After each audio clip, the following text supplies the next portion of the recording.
ఆనాడు దేవతలు వైకుంఠం వైపుకి తిరిగి చూడడానికి దిక్కులేని స్థితిలో ఉన్నారు. హిరణ్యకశిపుడి భయంచేత ఇంద్రాదులు దిక్పాలకులు ఇవాళ ఎంత కష్టంలో ఉన్నారు చూడండి. ఆయన్ని మనసులో తలుచుకుని ప్రార్థన చేశారంతే. ఏమా స్వామికి రావలసిన అవసరం ఏమిటి? ఇక్కడ చేస్తున్నారు ప్రార్థన, పైకి చెయ్యడానికి కూడా వీల్లేదు. కనీసం గజేంద్రుడిలాగా పోని నీరసపడిపోయి ప్రార్థన చేయడానికి కూడా ఓపిక లేని స్థితి, భయంలో ఉన్నారు వాళ్ళు. వాళ్ళు అలా మౌనంగా ప్రార్థన చేస్తే అశరీరవాణి వినపడింది. ఇది స్వామి అనుగ్రహం అంటే. ప్రహ్లాదోపాఖ్యానంలో ఈ ఘట్టం దగ్గర మీరు భక్తితో పూనికని పొందాలి. నా స్వామి నన్ను మాత్రం ఎందుకు రక్షించడు అని. ఆయన అన్నారు, మీరందరూ దేని గురించి బాధపడుతున్నారో నాకు తెలుసు, మీరు నాకేమీ చెప్పక్కర్లేదు, నేను సమస్తము తెలుసున్నవాణ్ణి, నాకు ఎరుక ఉన్నది. హిరణ్యకశిపుడి యొక్క బాధలు మీరు పడలేకపోతున్నారు, కానీ నాకంటూ ఒక నియమం ఉన్నది. వాడు ధర్మము నుంచి వైక్లభ్యమును పొందాలి, బాగా ధర్మం తప్పిపోవాలి, చెయ్యకూడనంత తప్పు చెయ్యాలి. చేసిన తరువాత వాణ్ణి ఎలా సంహరించాలో నాకు తెలుసు. వాడు చెయ్యవలసిన దోషాలు ఎటువంటి దోషాలు చెయ్యాలి? శుద్ధ సాధులందు సురలందు శృతులందు గోవులందు విప్రకోటియందు ధర్మ పదవియందు తవిలి నాయందు వాడెన్నడలుగు నాడే పట్టివధిందు. వాడు ఈ తప్పులు చెయ్యాలి. ఇవి మనుష్యులు ప్రత్యేకం జ్ఞాపకం పెట్టుకోవాలి.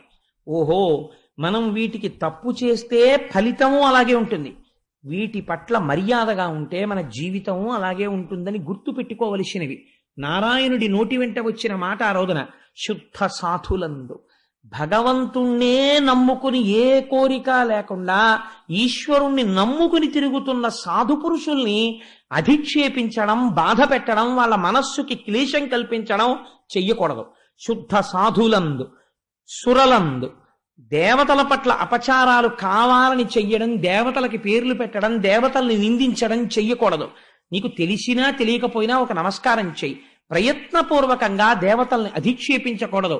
శుద్ధ సాధులందు సురలందు శృతులందు, శృతి అంటే వేదం, వేదమును ఎన్నడూ అధిక్షేపించి మాట్లాడకూడదు, వేదాన్ని తక్కువ చేసి మాట్లాడకూడదు, కాల్చేస్తుంది పాపం.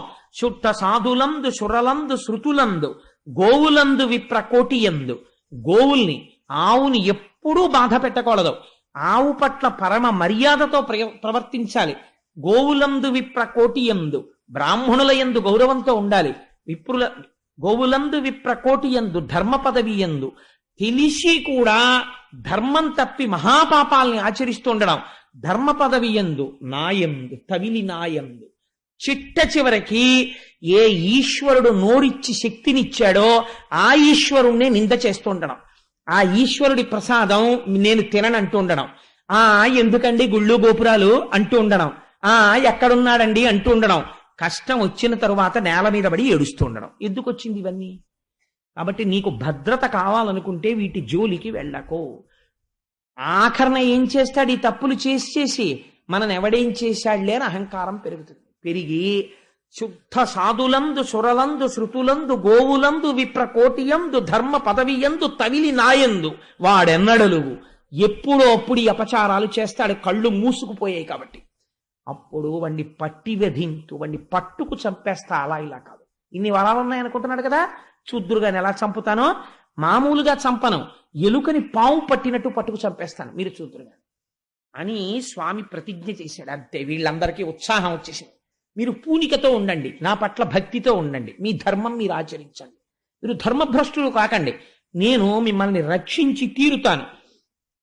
ఆ పని వాడు ఎప్పుడు చేస్తాడో కూడా నేను మీకు చెప్పేస్తున్నాను. వాడికి ఒక కొడుకు పుడతాడు, ఆయన పేరు ప్రహ్లాదుడు, మహాభక్తుడు.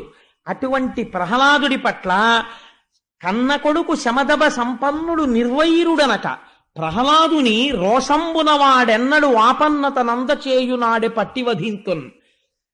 అన్న కొడుకు, తన కడుపున పుట్టినటువంటి కొడుకు శమదమ సంపన్నుడు, ఇంద్రియాల్ని మనస్సుని నిగ్రహించిన వాడు, ఈశ్వర భక్తుడిని తెలుసుకోలేక ఏనాడు పరమభక్తుడైన ప్రహ్లాదుణ్ణి ఆపదల పాలు చెయ్యడం ప్రారంభం చేశాడో ఆనాడు వాణ్ణి సంహరించడం నేను చేస్తాను, అందుకని మీరెవ్వరూ బెంగ పెట్టుకోకండి అన్నాడు. అని ఆ ప్రహ్లాదుడు కొంతకాలమునకు, వీళ్ళందరూ చాలా సంతోషించారు. స్వామి వచ్చేస్తారు, ఈ విషయం మీరు మనస్సులో జాగ్రత్తగా నిక్షిప్తం చేసుకోండి. అప్పుడేమిటండి, అప్పటి నుంచి ఇప్పటి వరకు మీరు ఇదే జ్ఞాపకం పెట్టుకోవాలి. అహంకారంతో ఉన్నవాడు మితిమీరి తిరుగుతూ ఉంటాడు. వెంటనే ఈశ్వరుడికి ఒక నమస్కారం చేయడమే. ఈశ్వర, నువ్వున్నావు. ఆనాడు హిరణ్యకశిపుడి విషయంలో దేవతలకి చెప్పావు, నేనెందుకు వాణ్ణి శాపం ఇవ్వాలి? వాడు తనంత తాను బుద్ధి మార్చుకున్నాడా, రక్షింపబడతాడు. బుద్ధి మార్చుకోలేదా, ఆ బుద్ధి వ్యగ్రత చేత ఆఖరికి ఇటువంటి దుష్ఫలితాన్ని అనుభవిస్తాడు. నువ్వున్నావు పాప ఫలితాన్ని ఇవ్వడానికి, పుణ్యాన్ని ఇవ్వడానికి, బుద్ధి మారితే రక్షించడానికి, నేను ఎందుకు జోక్యం చేసుకోవాలి అని వెళ్ళిపోవడం నేర్చుకోగలగాలి. సాధువర్తన ఎంత గొప్ప మాటో చూడండి. ఇది చెప్పి ఆయన అన్నారు, ఆ నిజంగా హిరణ్యకశిపుడికి, లీలావతికి ప్రహ్లాదుడు ఆవిర్భవించాడు. ఆయన మహానుభావుడు. తనయందు అఖిల భూతములందు ఒక భంగి పరహితత్వంబున పరగువాడు. తనయందు అఖిల భూతములందు ఒక భంగి, తనయందు అఖిల భూతములందు ఒక భంగి పరహితత్వంబున సమబుద్ధి అయి పరహితత్వంబున బరగువాడు. పెద్దల పొడగన్న భృచ్చుని కైవడి చేరి నమస్కృతులు చేయువాడు. కన్నుదోయికి అన్య కాంతలడ్డంబైన మాతృభావన చేసి బరగువాడు. తల్లిదండ్రుల భంగి దీనవత్సలతను దీనుల కావ చింతించువాడు. దైవతములంచు గురువుల తలచువాడు. సకుల ఎడ సోదర స్థితి జరుపువాడు. లీలలందున బొంకులు లేనివాడు. లలిత మర్యాదుడైన ప్రహ్లాదుడధిప. నిజంగా ప్రహ్లాదుడి విషయంలో ఒక గొప్ప విషయం ఉంది. మనం మా అచ్చేశాస్త్రి గారి ఇంటికి పరమ పూజనీయమైనటువంటి తత్వవిధానంద సరస్వతి మహారాజు ఇచ్చేసినప్పుడు ఒక మాట అన్నారు, ప్రహ్లాదుడు ఎంతటి బ్రహ్మజ్ఞానండి అన్నారు. అందుకే వ్యాస భగవానుడు కానీ పోతన గారు కానీ ఎంతటి కితాబునిచ్చారో చూడండి. తనయందు అఖిల భూతములందు ఒక భంగి పరహితత్వంబున పరగువాడు. తనలో ఉన్నటువంటి ఆత్మతత్వమేదో, నేను అన్న భావన ఎక్కడ నుంచి పుడుతోందో అలాగే సమస్త ప్రాణుల యందు కూడా నేనన్న భావన ఉంది. నన్ను ఒకరు బాధ పెడితే నేను ఎంత బాధపడతానో, ఇతరులు నా వలన బాధన పొందినా బాధ ఒక్కలాగే ఉంటుంది అని తనలో చూసుకుంటున్నటువంటి నేనన్న భావనని అన్ని ప్రాణుల యందు చూసినటువంటి మహాపురుషుడు. అదే కదండి మనం రుద్రాధ్యాయం చెప్పుకుంటే ఏం చెప్తాం?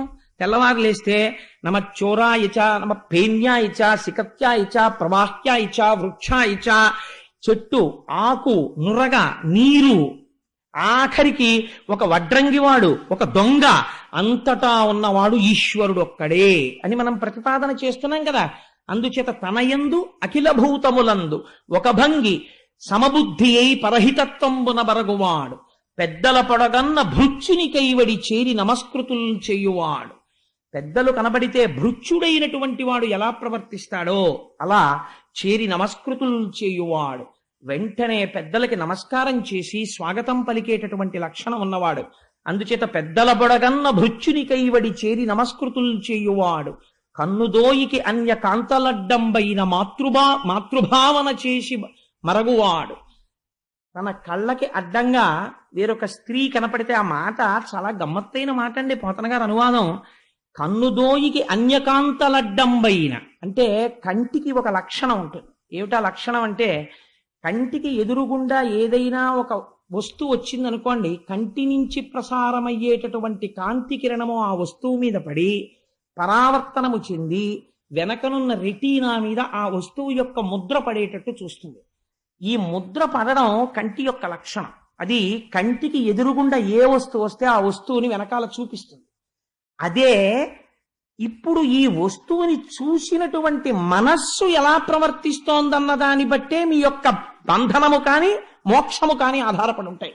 కారణం బంధమోక్షయోహో, ఆ మనస్సే కారణమవుతుంది. తన కంటి చేత చూడబడి ఆ కిరణము పరావర్తనము చెంది లోపల ఆ ప్రతిబింబము ఏర్పడము చేత మనస్సు దర్శనము చేస్తున్నటువంటి వస్తువుని పరమ పవిత్రమైన దృష్టితో చూడడము నీకు అలవాటైన నాడు నీ జీవితం ఉద్ధరింపబడిపోతున్నట్టే. ఇది 5వ ఏట ప్రహ్లాదునికి అలవాటైనది. కంటికి ఎదురుగుండా స్త్రీ కనపడితే కేవలము మాతృభావన చేసి బరగువాడు.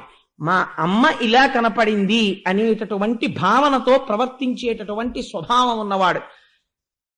అటువంటి వాడు తల్లిదండ్రుల బుద్ధి దీనుల ఎడ, ఎవరైనా దీనులైనటువంటి వారు కనపడితే అలా ప్రవర్తించగలగడం చాలా గొప్ప విషయం అండి. ఎందుకంటే ఒక తల్లిదండ్రులకి ఒక 4 కొడుకులు ఉన్నారనుకోండి, అందులో 3 చాలా ఐశ్వర్యవంతులై, ఒకడు ఐశ్వర్య భ్రష్టుడై విద్య లేక వివేకం లేక వెనకపడిపోయి ఉంటే తల్లిదండ్రుల మనస్సు ఎవరి మీద ఎక్కువగా నిక్షేపింపబడి ఉంటుంది అంటే, అయ్యో పాపం వాడికి ఏమీ తెలియదు, వాడు పాపం వెనకబడిపోయాడు, మంచి ఉద్యోగం లేదు, చదువా లేదు, ఓ రూపాయా లేదు, ఎలా వృద్ధిలోకి వస్తాడని తల్లిదండ్రులు వాడి గురించి ఆలోచిస్తుంటారు.